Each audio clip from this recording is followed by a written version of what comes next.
Good morning student, this is Kalpana Singh on the stage RITT YouTube channel पर आप सभी का एक बार फिर से हम स्वागत करते हैं। आप हमारे यूट्यूब चैनल को लाइक, शेयर और सब्सक्राइब करिए, साथ ही में बेल आइकन को भी प्रेस करिएगा। ठीक है, तो आज हम लोग देखिए लेके आए हैं मूल्य शिक्षा के अभिकरण। मूल्य शिक्षा का हमारे परिवार में, हमारे विद्यालय में, हमारे समाज में उसकी मूल्य शिक्षा की क्या भूमिका होती है, उसके बारे में हम आज चर्चा करेंगे। तो चलिए देखते हैं। आज भारत में प्रत्येक क्षेत्र में इस विषय पर दुख व चिंता प्रकट की जा रही है कि आज के छात्रों में जीवन मूल्यों का ह्रास होता जा रहा है। यानी कि जीवन में क्या मूल्य होने चाहिए, उनमें कमी आ रही है। बढ़ती हुई अनुशासनहीनता, भ्रष्टाचार व अनैतिकता जीवन मूल्यों के ह्रास की साक्षियाँ हैं। यानी कि आजकल देश में या हर जगह देखिए, हर जगह भ्रष्टाचार है, अनैतिकता है, बच्चों के व्यवहारों में हर जगह किसी न किसी प्रकार की अनैतिकता देखने को मिलती है। इसके साक्ष्य हैं कि जीवन से मूल्यों का ह्रास हो रहा है, यानी कि उसमें कमी आ रही है। तो सामाजिक और नैतिक मूल्यों के कमज़ोर पड़ते जाने से सामाजिक व नैतिक संघर्ष पैदा हो गया है। अतः वर्तमान परिस्थितियों को देखते हुए मूल्यों के विकास हेतु घर या परिवार, समाज या समुदाय तथा विद्यालय व शिक्षक को आगे आना होगा। मूल्य शिक्षा के अभिकरण के रूप में इनकी क्या भूमिका होगी, ये हम देखेंगे। तो चलिए पहले देखते हैं मूल्यों के पोषण विकास में परिवार, यानी कि एक परिवार यानी कि एक घर की क्या भूमिका होती है। तो चलिए देखते हैं यहाँ पे सभी दार्शनिकों विचारकों का मानना है कि बालक में अच्छे गुणों, आदर्शों व विचारों का निर्माण परिवार में ही किया जा सकता है। इसलिए मूल्यों के अर्जन व विकास में परिवार की महत्वपूर्ण भूमिका होती है। सर्वप्रथम बालक माँ की गोद में रहकर ही उसका निस्वार्थ प्रेम, स्नेह प्राप्त करता है तथा बालक माता पिता से अनजाने में अनेक बातों को सीख जाते हैं। परिवार से संबंधित अन्य सदस्यों, सगे संबंधियों का भी प्रभाव बालक पर पड़ता है, जिससे वह उनके गुण व आदतों को ग्रहण कर लेते हैं। जब बालक इन्हें प्रतिदिन कोई कार्य करते देखते हैं तो वह बालक के लिए एक आदर्श मूल्य बन जाता है तथा बालक में मूल्यों का विकास भी शुरू हो जाता है। ऐसे में यदि परिवार से गलत आचरणों का स्थानांतरण बालक को हो गया तो वह छाप उसके बच्चे मन पर अमिट रूप से छाप छोड़ देती है, बता बाद में इसे बदलने में कठिनाई होती है। आज हमारे परिवार में मूल्यों का जो क्षरण हो रहा है, उनका कारण है कि हम नई पीढ़ी को संस्कारित व्यवहार नहीं दे पा रहे हैं। अतः मूल्यों के पोषण हेतु परिवार द्वारा कुछ प्रयास किए गए हैं, जो कुछ इस प्रकार से है। तो देखिए यहाँ पे कुछ पॉइंट्स दिए गए हैं। पहला पॉइंट है, देखिए यहाँ पे परिवार के सदस्यों द्वारा मूल्य आधारित आचरण करना चाहिए, यानी कि मूल्य के आधारित आचरण करना चाहिए, क्योंकि जब तक परिवार में सभी लोग मूल्य आधारित आचरण नहीं करते, बालक उन्हें सीख नहीं सकता। अतः परिवार में खुला वातावरण होना चाहिए, बच्चों की जिज्ञासाओं का समाधान किया जाना चाहिए तथा उनमें अच्छे बुरे का विश्लेषण करने की योग्यता विकसित करनी चाहिए, ताकि वे समझ लें कि बुराई कभी भी अच्छाई नहीं हो सकती, चाहे इसे किसी भी ताकतवर या सामान्य व्यक्ति द्वारा क्यों न किया जाए। अब नंबर सेकेंड है, देखिए यहाँ पे नंबर सेकेंड है, माता पिता को बच्चों को परंपरागत मूल्यों के प्रति आस्थावान बनाना चाहिए। यानी कि जो हमारे परंपरागत है, यानी कि हमारे परंपराओं में है, उसमें बच्चों को जानकारी देनी चाहिए, उसमें आस्थावान होनी चाहिए। नंबर 3 है, परिवार में अनेक सदस्यों द्वारा अलग अलग आचरण व्यवहार का प्रदर्शन किया जाता है। इनमें कुछ आचरण समाज स्वीकृति या मूल्य आधारित होते हैं, तो कुछ समाज के विरोधी भी होते हैं।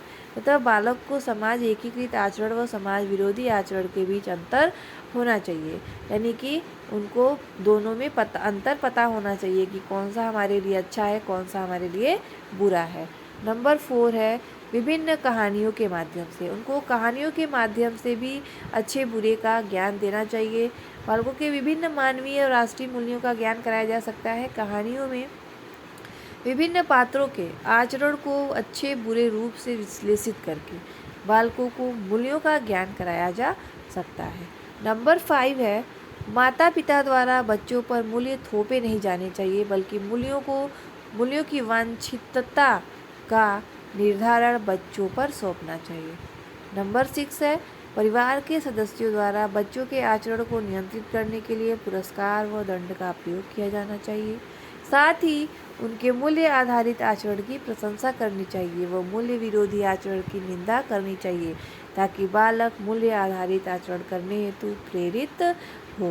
नंबर 7 है, जनसंचार माध्यमों द्वारा प्रसारित पर्यावरण शिक्षा प्रसारणों, बालकों के लिए उपयोगी कार्यक्रमों, फिल्मों, नाटकों, कवि सम्मेलनों, समाचारों, सीरियलों आदि के मूल्य संकट दर्शाने वाले तथा मूल्य अभिमुख व्यवहार पर परिवार के सदस्य परस्पर चर्चा कर सकते हैं। इन कार्यक्रमों में अनेक तरह के आचरण दिखाए जाते हैं और इनमें भी गलत आचरण करने वाले पात्रों को अत्यंत सशक्त व संपन्न दिखाया जाता है। ऐसे समय पर परिवार में इन कार्यक्रमों पर चर्चा अवश्य करनी चाहिए और उन्हें माता पिता द्वारा उचित आचरण की ओर निर्देशित भी किया जाना चाहिए। नंबर 8 है, माता पिता बच्चों को मूल्य आधारित कहानियाँ पढ़ने व सुनने का अवसर देकर भी उनमें मूल्यों का विकास कर सकते हैं।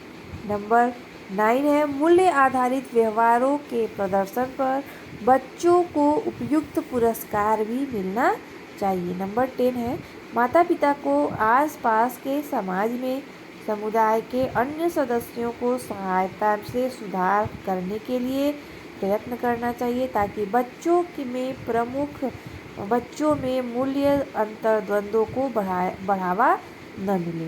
नंबर 11 है, आज के परिवेश में जब बालक यह देखता है कि मूल्य विमुख व्यवहार व भ्रष्ट व्यक्ति अधिक सुखी व सुविधा संपन्न है, तो उसे मूल्यों से विरक्ति हो जाती है, यानी कि उसे घृणा होती है। ऐसे समय में इन बच्चों को अपने मूल्यों के प्रति आस्थावान बने रहने के लिए प्रेरित करना चाहिए। तो ठीक है, तो ये था हमारा परिवार से संबंधित भूमिका। अब दूसरा देखते हैं, मूल्यों के विकास एवं पोषण में समुदाय यानी कि समाज की क्या भूमिका है। तो देखिए, परिवार द्वारा बालक के आचरण में मूल्यों की आधारशिला रखी जाती है, परंतु उसका सुदृढ़ीकरण समुदाय में होता है, समाज में होता है। परिवार द्वारा सुरक्षित व प्रेममय वातावरण देने के प्रयास में प्रायः बच्चे की भूल को क्षमा कर दिया जाता है, परंतु समुदाय में ऐसा नहीं होता। वास्तव में समुदाय में ही व्यक्ति के जीवन का एक बड़ा भाग व्यतीत होने के कारण यदि वहाँ उसे उचित वातावरण मिलता है तो उनमें मूल्यों का विकास अनुचित रूप से नहीं होता। अतः मूल्यों के विकास के लिए समुदाय को अग्रांकित कार्य करने चाहिए, यानी कि समाज का क्या कार्य है मूल्य के प्रति। तो देखिए यहाँ पे पहला है, आज समुदाय बच्चों से मूल्य आधारित आचरण की अपेक्षा तो कर रहा है, परंतु उनके सम्मुख अनुकरणीय उदाहरण प्रस्तुत नहीं कर रहा है। ऐसी दशा में कथनी व करनी में अंतर होने पर बच्चों के मूल्यों का पोषण संभव नहीं हो पा रहा है। अतः समुदाय द्वारा बच्चों के सम्मुख मूल्य आधारित आचरण प्रस्तुत किया जाना चाहिए। ठीक है, तो नंबर 2 है, समुदाय द्वारा बालकों को समाज सेवा कार्यों में भाग लेने का अवसर देना चाहिए। प्राचीन समय में जब शिक्षा का उत्तरदायित्व समाज पर था, तो शिक्षक व शिक्षार्थी दोनों मूल्यों के पोषण के लिए कटिबद्ध थे। अतः यह आवश्यक है कि समुदाय फिर से शिक्षा का दायित्व ग्रहण करे, जिससे वह बालक को समाज सेवा के कार्यों में लगाकर मूल्यों का पोषण कर सके। नंबर 3 है, समाज द्वारा बालक को आर्थिक व व्यावसायिक साधन उपलब्ध कराकर बालकों में आत्मसम्मान व स्वावलंबन की भावना का विकास किया जा सकता है। नंबर 4 है, धार्मिक निर्देशन द्वारा, यानी कि धार्मिक शिक्षा के द्वारा मूल्य पोषण आसानी से किया जा सकता है, जैसे सिख धर्म में जूतों की सेवा द्वारा विनम्रता व सेवा भावना का पाठ, जैन धर्म में अहिंसा के आचरण द्वारा नैतिक नियम, मुसलमानों में ज़कात का समाज सेवा तथा दीन दुखियों की सेवा करने जैसे मूल्य सिखाए जा सकते हैं। इसी प्रकार हिंदुओं में वसुधैव कुटुंबकम द्वारा विश्व बंधुत्व का पाठ पढ़ाया जा सकता है। नंबर 4 है समुदाय को मूल्यों का पोषण करने के लिए समय समय पर उन व्यक्तियों का सम्मान करना चाहिए जिन्होंने मूल्यों की रक्षा हेतु कष्ट सहा है, अपने जीवन को बलिदान कर दिया है। अतः इस अवसर पर समुदाय सम्मान द्वारा बालकों को भी मूल्य आधारित व्यवहार करने की प्रेरणा दी जा सकती है। ठीक है, तो इस प्रकार यह स्पष्ट है कि मूल्यों को हम शिक्षण विधियों की तरह नहीं पढ़ा सकते, इसका सिर्फ पोषण ही किया जा सकता है। इस कार्य में परिवार व समुदाय दोनों ही सहभागी हो सकते हैं। तो आज के लिए बस इतना ही। आगे इसका सेकेंड पार्ट हम लोग कल देखेंगे। धन्यवाद।